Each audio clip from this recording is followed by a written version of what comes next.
Boa noite para todo mundo aí. Vamos iniciar nossa aula. Vocês estão vendo a minha tela, não estão? Sim. Tá. Deu uma atualizada nesses slides, nos slides, né, no formato deles. Teve muita gente que falava que ficava meio perdido em qual e-mail entrar em contato comigo. Eu acredito que ninguém aí teve problema, não. Eu respondo pelo portal didático, só com uma frequência menor. Então eu coloquei e-mail e é só clicar aqui que você já abre algum servidor de e-mail seus mesmo e já consegue enviar para mim. Então, só uma atualização realmente que eu fiz aqui. Mas vamos para o conteúdo em si, né? Vou falar o que a gente vai ver nessa disciplina, as referências que vai utilizar, como é que eu vou adotar a avaliação dessa disciplina, né? E formas de se comunicar comigo que vocês já conhecem. Pessoal, todos vocês, não tem ninguém nos cadastrado até então na turma que não tenha feito Máquinas Parte 1 comigo. Então, isso é bacana pelo lado que eu posso citar sempre que a gente viu. Não tem risco de alguém não estar no mesmo nível de conhecimento, sabe? Máquinas Parte 1 a gente viu, a gente fechou, né? Aquela parte da modelagem do imã, só que em vetores espaciais. Aí a gente finalizou lá com a transformada de Clark e depois aplicou em cima da transformada de Clark a transformada de Park. E com isso a gente já tinha, digamos assim, a ideia do que é uma máquina elétrica, como é que ela é alimentada, o porquê que é a alimentação trifásica, as bobinas são também separadas, né, 120 graus no espaço, como é que isso é feito para poder gerar um ímã girante de amplitude constante, com velocidade variável de acordo com a frequência de alimentação da máquina, com defasamento angular no espaço de acordo com o defasamento angular no tempo, né, da corrente de alimentação. Então, assim, a gente tinha uma noção do que era essa máquina, como esse ímã, os ímãs ali criados interagiam para poder fazer um princípio básico, que é o rotor girar, ponto, certo? Então, o que a gente vai fazer daqui para frente? Qual que é o conteúdo que a gente vai abordar em Máquinas Parte 2? A gente vai pegar esse conhecimento que a gente absorveu em Máquinas Parte 1 e utilizar para modelar uma máquina de indução trifásica. Só que a gente vai realmente modelar essa máquina. Antes a gente tinha modelado o quê? O ímã. Então a gente chegou numa expressão para o ímã. Agora eu quero modelar a máquina em si. Quando eu falo modelar a máquina em si, eu quero fazer o quê? Quero avaliar torque dela, eu quero avaliar se o torque, obviamente, dependendo, qual que é a alimentação, né? É corrente trifásica. Dependendo da alimentação, eu quero avaliar o torque, eu quero mexer na velocidade, a gente vai mexer na potência. Então a gente tem que modelar essa máquina agora como um todo, não somente o ímã dela, beleza? Com isso, aí vem duas partes da matéria. São essa Máquinas Parte 2, ela na teoria ela é 48 horas, ela não é 72. Máquinas Parte 1 acho que era 72. E Máquinas Parte 2 são 48.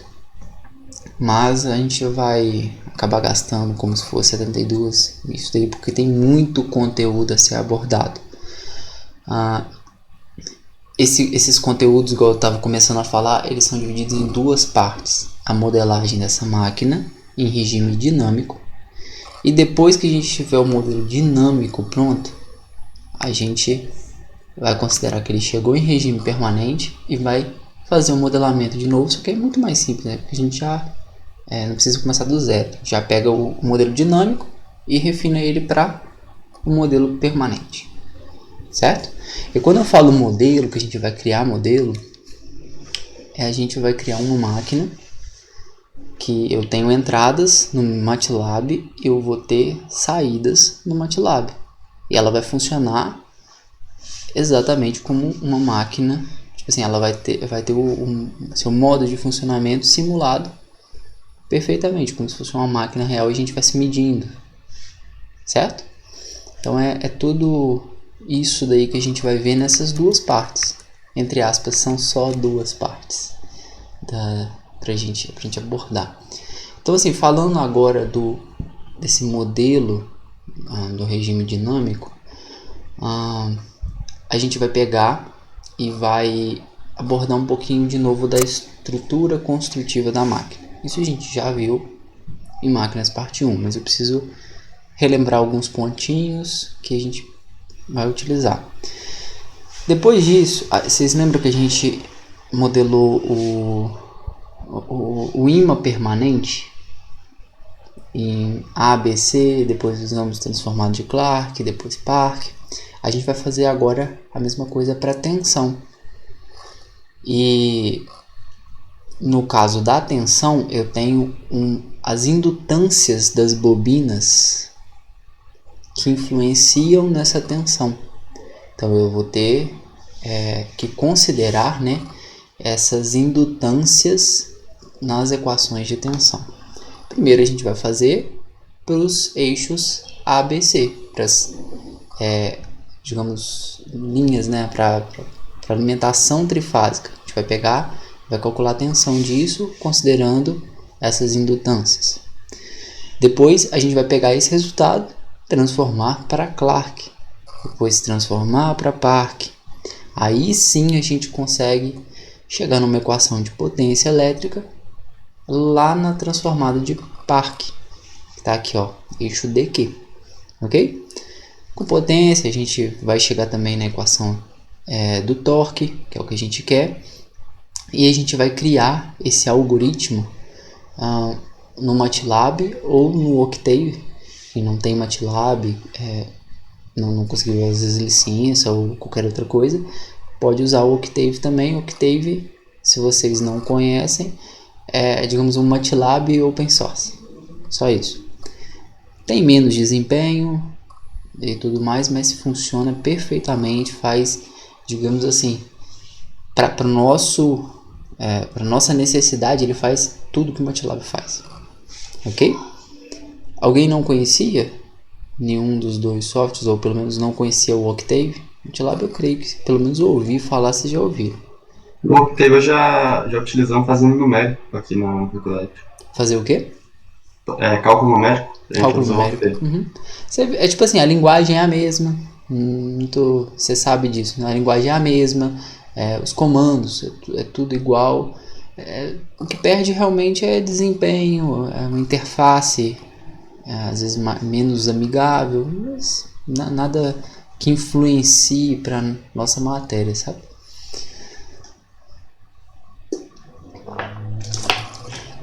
Beleza? Então essa vai ser a primeira parte de duas. E tendo esse modelo pronto, a gente vai pegar e vai considerar, né, as condições de contorno para que esse modelo que é dinâmico, que a gente vai conseguir avaliar um transiente, ele seja possível avaliar agora o sistema, né, em regime permanente, certo? Então, o regime permanente já está tudo sem variações ali. Então, a gente avalia isso daqui, né?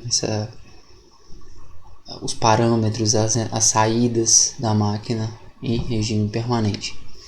A gente vai fazer o modelo para ela, né? Refinar aquele modelo eu acabei de falar, do regime dinâmico. Existe uma forma de circuitos elétricos que você representa a máquina. E em muitos cursos, o professor Leonardo Adolfo, ele inclusive bate muito nessa tecla. Em muitos cursos, o pessoal vira para você e fala o seguinte: ó, considere que esse circuito, você vai olhar para ele e fala assim, isso é um circuito elétrico. Beleza. O pessoal chega e já te apresenta esse circuito e fala o seguinte: olha, isso daqui é uma máquina elétrica. E para nós, alunos, estudantes, né? Eu também sou estudante.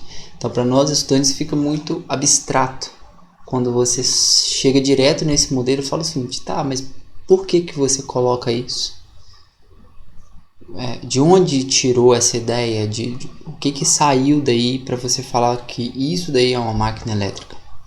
Então, essa metodologia que a gente abordou na disciplina passada e continua abordando aqui é para chegar nesse circuito equivalente sem eu simplesmente te apresentar o circuito equivalente e pedir para você confiar que aquilo ali é uma máquina elétrica.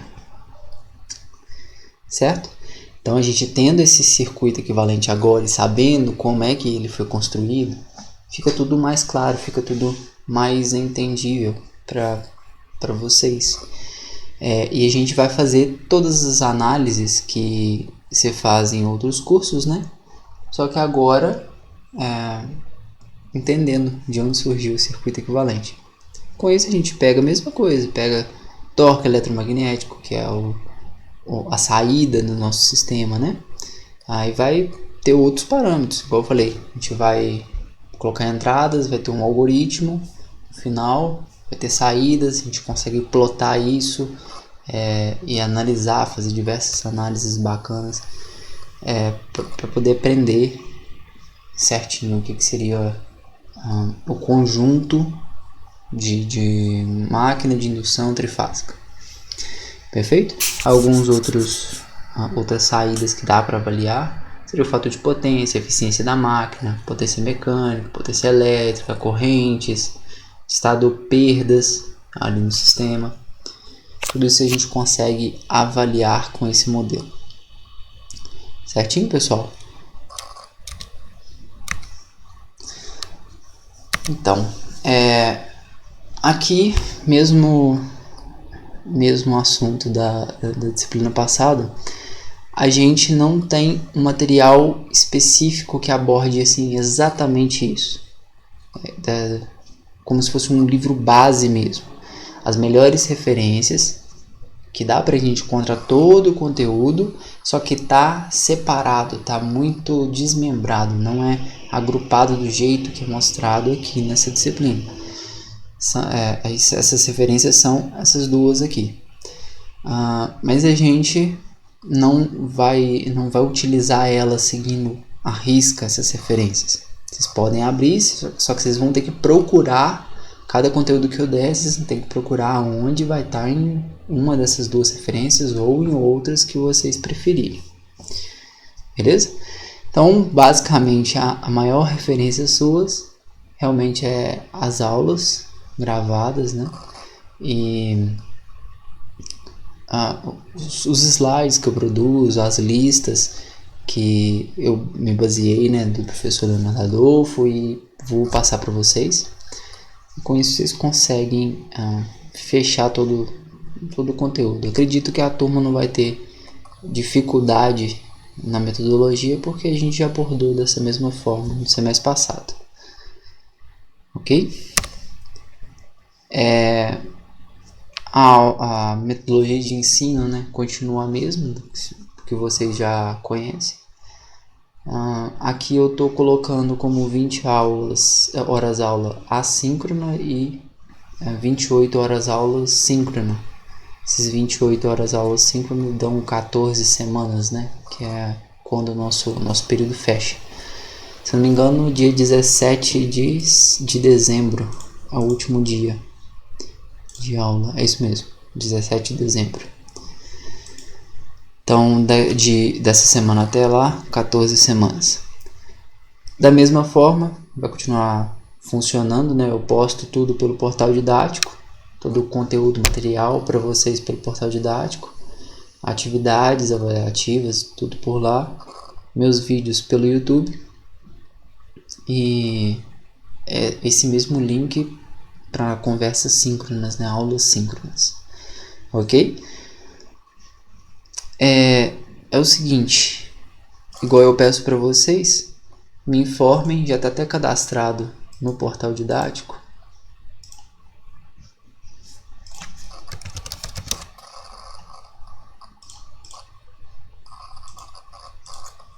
Já está cadastrado no portal didático. Essa atividade, ela vai valer só presença. Tem 3 pessoas que já enviaram. Não sei se são os 3 que estão aqui. Não, mas essa me enviou o e-mail aqui, eu adiciono ao evento, né, lá do Google, do calendário do Google, e fica fácil para vocês acessarem, fácil para todo mundo. Eu só peço, não, ainda não é aqui não, que adicionem isso e notem a data para contar como presença. Até semana que vem, mas é só enviar o e-mail, não tem nada de demais para fazer. Mas depois disso vocês não precisam nem de pedir acesso, né, à turma. Vocês podem entrar e assistir a aula sem eu ter que autorizar vocês participarem da turma. Ok, pessoal? Eu coloquei um outro lembrete aqui. Até no semestre passado eu tinha visto isso só com os calouros. Aí coloquei para vocês, não sei se vocês sabem, vocês veteranos já sabem, mas todos os alunos agora têm o e-mail da UFSJ, é um e-mail institucional. Aqui está o link para vocês verem como é qual que é o e-mail seus. Se você não sabia disso, eu te indico a pelo menos olhar, porque você tem alguns benefícios. Por exemplo, se você logar com ele na conta do Google, né? Adicionar uma nova conta lá com esse e-mail institucional, você tem Google Drive com acesso ilimitado. Então é uma vantagem. Aí eu já não sei, por exemplo, se esse e-mail para vocês assistirem, esse e-mail institucional para vocês assistirem aula síncrona, vocês também precisam pedir autorização. Eu creio que por ser institucional, você já entra sem ter que autorizar e sem eu ter que cadastrar lá, beleza? Mas pelo fato de vocês terem Google Drive infinito, já é um ponto bem positivo, eu indicaria vocês a olharem. Alguém já usa ele aqui? Um dos 3? Eu já. Você já usa? Uhum. Você tem mais algum benefício sem ser o que eu sei do Google Drive? A gente tem um Canva limitado por 1 ano com a conta profissional. Na verdade, tem vários benefícios, né? Tem um site que você acessa, aí cadastra como estudante e coloca o e-mail institucional e lá libera vários benefícios em vários sites. Sim. Por exemplo, o que eu sei também que dá para fazer, Alcan Scanner Pro pelo e-mail institucional. Olha só, sabia dessa não, mas eu paguei isso. Mas tá bom. Eu ia falar das publicações, por exemplo, se você quiser acessar periódico, quiser acessar um monte de coisa, esse e-mail aí, ele te dá acesso, né? Porque a maioria dos artigos são bloqueados. Sei lá, por exemplo, o I3E. I3E você vai ver artigos, você tem que pagar por eles. Eu não sei, o I3E acho que não entra nessa, mas a Cielo você tem que pagar pelo artigo também. Aí com e-mail institucional você pode acessar esse artigo sem ter que pagar. Muito bom, não sabia dessa. Isso é bacana. Mas depois também tem outras formas, posso mostrar. Mas só depois. Enfim, quem não usa, eu indicaria usar. Então, pessoal, aqui vem a parte mais aguardada, é como é que eu vou avaliar esse trabalho. No plano de ensino, eu tinha colocado como 2 provas, inclusive para manter o mesmo padrão do professor Leonardo Adolfo, que já dava essa disciplina que a gente combinou assim. me pediu para manter esse mesmo padrão. Mas não referente à forma de avaliação. Ao conteúdo abordado, a gente combinou de manter o mesmo padrão. Para a forma de avaliação, eu posso pegar e alterar tranquilamente. A questão toda é que a gente só tem 2 grandes matérias, 2 blocões de conteúdo ao longo do semestre inteiro. Então eu vou demorar bastante a soltar o primeiro blocão completo. Não é na metade do semestre, ele vai realmente um pouco mais da metade, porque do primeiro para o segundo bloco o ensino é muito mais rápido, mas o primeiro bloco em si é tudo modelagem. Então ele é bem grande, sabe, de ser abordado.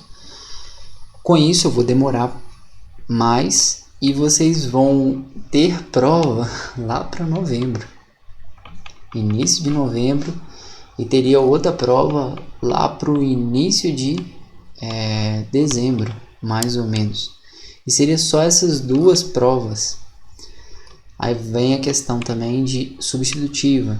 A matéria, digamos, aqui vai ser mais simulação e análise desses resultados do que, sei lá, um conteúdo mais legal de ser abordado em prova, sabe?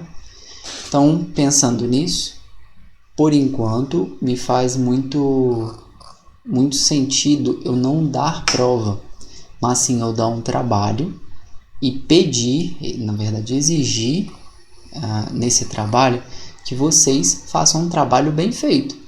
Mas é um negócio com menos pressão para vocês também e que vocês podem discutir comigo. Vocês podem discutir, assim, vocês vão discutir entre vocês, não tem problema. O caso é o aprendizado. Cada um vai entregar o seu, mas vocês vão ter esse tempo para ir discutindo, para ir implementando devagarzinho, para ir avançando. É óbvio que se vocês deixarem para próxima da data, fica complicado, vai pegar e vai reduzir a qualidade do trabalho de vocês e isso vai refletir em pontos. Então é só não deixar acumular, vai fazendo, vai discutindo, vai trocando ideia com vocês, comigo, nas aulas síncronas, marca outra aula, manda e-mail, não tem problema. Mas vai fazendo devagarzinho e produz um conteúdo bacana como trabalho, eu acho que vai ser sucesso, acho que vai ser melhor do que prova, certo? As atividades seriam realmente igual eu passei no semestre passado, que é só para ajudar vocês com frequência, beleza? Desses trabalhos, eu posso avaliar várias coisas. Eu posso, às vezes, pedir para vocês entregarem uma parte dele no início do semestre. Eu posso pedir seminários, igual eu falo aqui. Às vezes você faz o relatório é uma parte desse trabalho, com questão de pontos. E os seminários, a turma é pequenininha, vai ser muito gostoso de trabalhar isso com vocês. Então, vamos lá, vamos pegar um resultado, discute esse resultado e mostra isso aí numa forma de seminário aqui para a turma. A gente vai fazendo um negócio muito mais amigável, certo?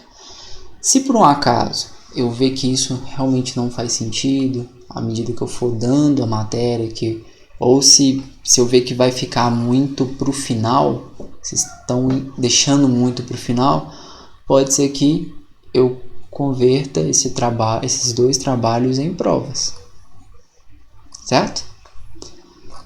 Vocês acham uma boa? Vamos manter trabalho mesmo? É tranquilo?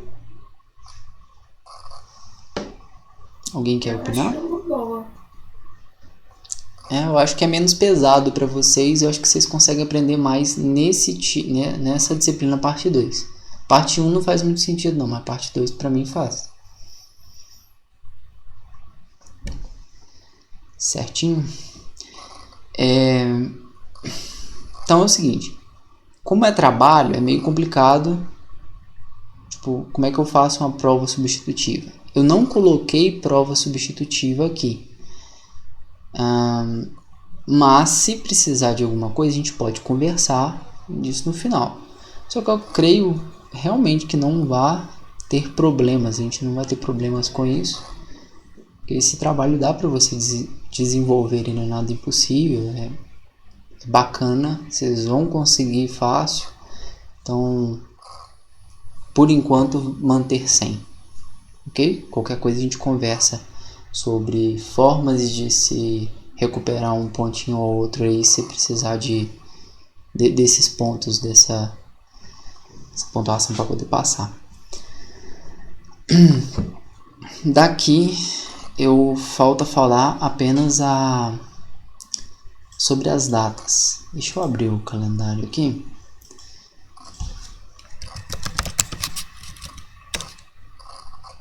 Que a gente conversa.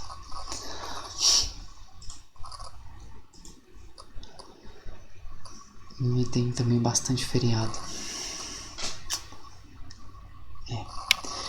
É o seguinte. Nesse semestre a gente, diferentemente do semestre passado, que eu acho que não teve nenhum, ou teve um só, a gente já tem dois feriados. Isso. Não, 3 feriados. Essa disciplina, segunda-feira, temos 3 feriados. Então, no dia 11 a gente não tem aula, nem está marcado para vocês.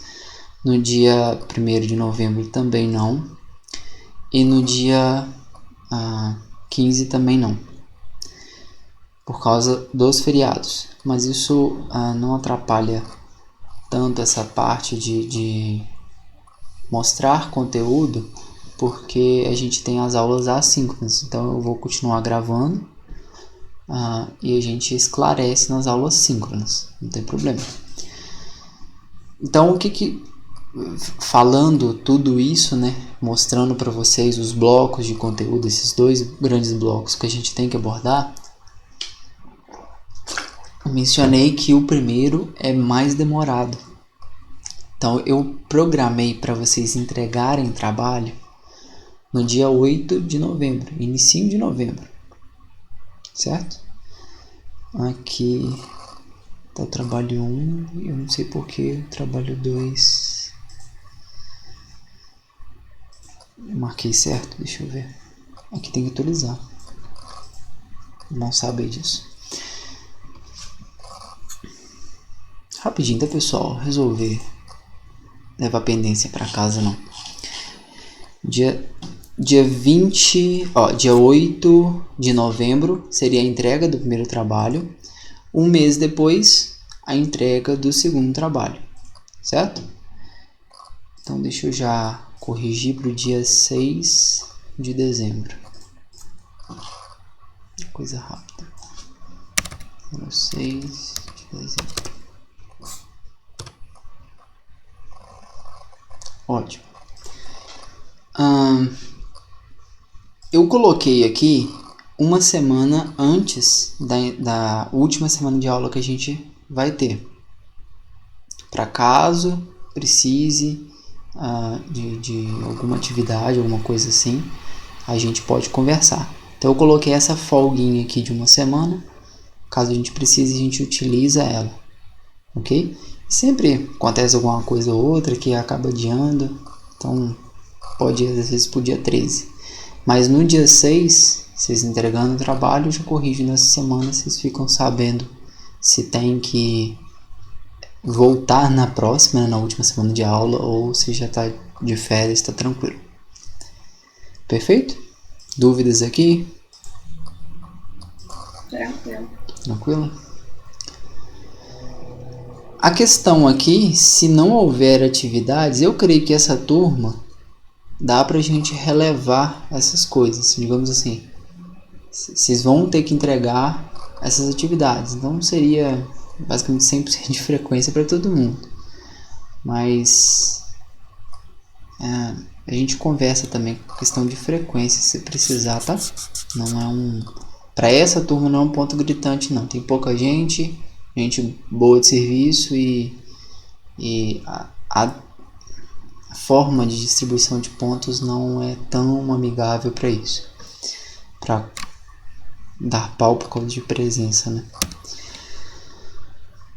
Resumindo, a parte da nota passou quem tem 60% ou mais da nota final, né, do semestre. Frequência maior ou igual a 75%. Aí que eu coloco que a frequência é todas as atividades, trabalho, seminário, o que eu der de atividade para entregar, inclusive essa de cadastrar o e-mail, todas as que você entregar, dividido por todas as que eu dei ao longo do semestre. Você calcula a frequência. Ok? Entrar em contato comigo, e-mail institucional. Tá lá na página principal, mas tá aqui também. Só clicar. E se você puder, durante o e-mail, me falar seu nome, matrícula e qual disciplina, você me ajuda muito a te identificar e agilizar a resposta do seu e-mail. Em vez de eu ter que ficar procurando qual aluno que é, qual que é seu problema, você já me ajuda nisso. Beleza, pessoal? Vocês têm alguma dúvida? Não, tá tranquilo. Tá tranquilo? Então tá joia. Eu vou postar essa aula. Essa disciplina eu tô tendo que fazer material de novo do zero. Se eu atrasar um pouco em lançar material, vocês sabem o porquê. Mas não vai prejudicar. Igual aconteceu semestre passado, eu consegui dar a matéria inteira. Creio eu que não foi prejudicial para ninguém qualquer eventual atraso. Tá tranquilo? Se atrasar um dia ou outro, uma semana no máximo, eu compenso isso depois de alguma forma. E no mais, boas-vindas à nova disciplina. E espero que vocês gostem dessa parte 2. É bem bacana. Instalem o Octave, tá? Ou o MATLAB, tanto faz. Beleza, eu até tenho aqui no MATLAB. MATLAB já tem? Eu também prefiro utilizar, mas... certinho, pessoal. Algumas outras matérias eu acabo utilizando ele também, acho que por isso que a galera vai acabar tendo. Desculpa, você pode repetir? Tava baixinho aqui. Algumas matérias também acabo utilizando, por exemplo, utilizei no controle, então por isso que já tenho. Simulink você tem também? Você já utilizou? A gente não vai utilizar não, é só curiosidade mesmo. Ô Ítalo, eu acredito que sim. Acredito que tenha para estudante. Mas eu acredito que só com e-mail institucional. Aí você tem que tentar lá. E depois que você tentar, você me fala. Que aí eu falo para as próximas turmas. Só entra no MATLAB lá e buscar sobre isso. Entra com e-mail institucional, faz um cadastro lá que você consegue baixar. Eu estou utilizando do projeto, então nem tentei com o meu e-mail institucional não. Certinho? Pessoal, no mais, essa aula é realmente introdutória. Aí a gente se vê na semana que vem. Beleza? Ok. Falou então, boa noite pra vocês. Até semana que vem. Boa noite. Boa noite, até semana que vem. Falou.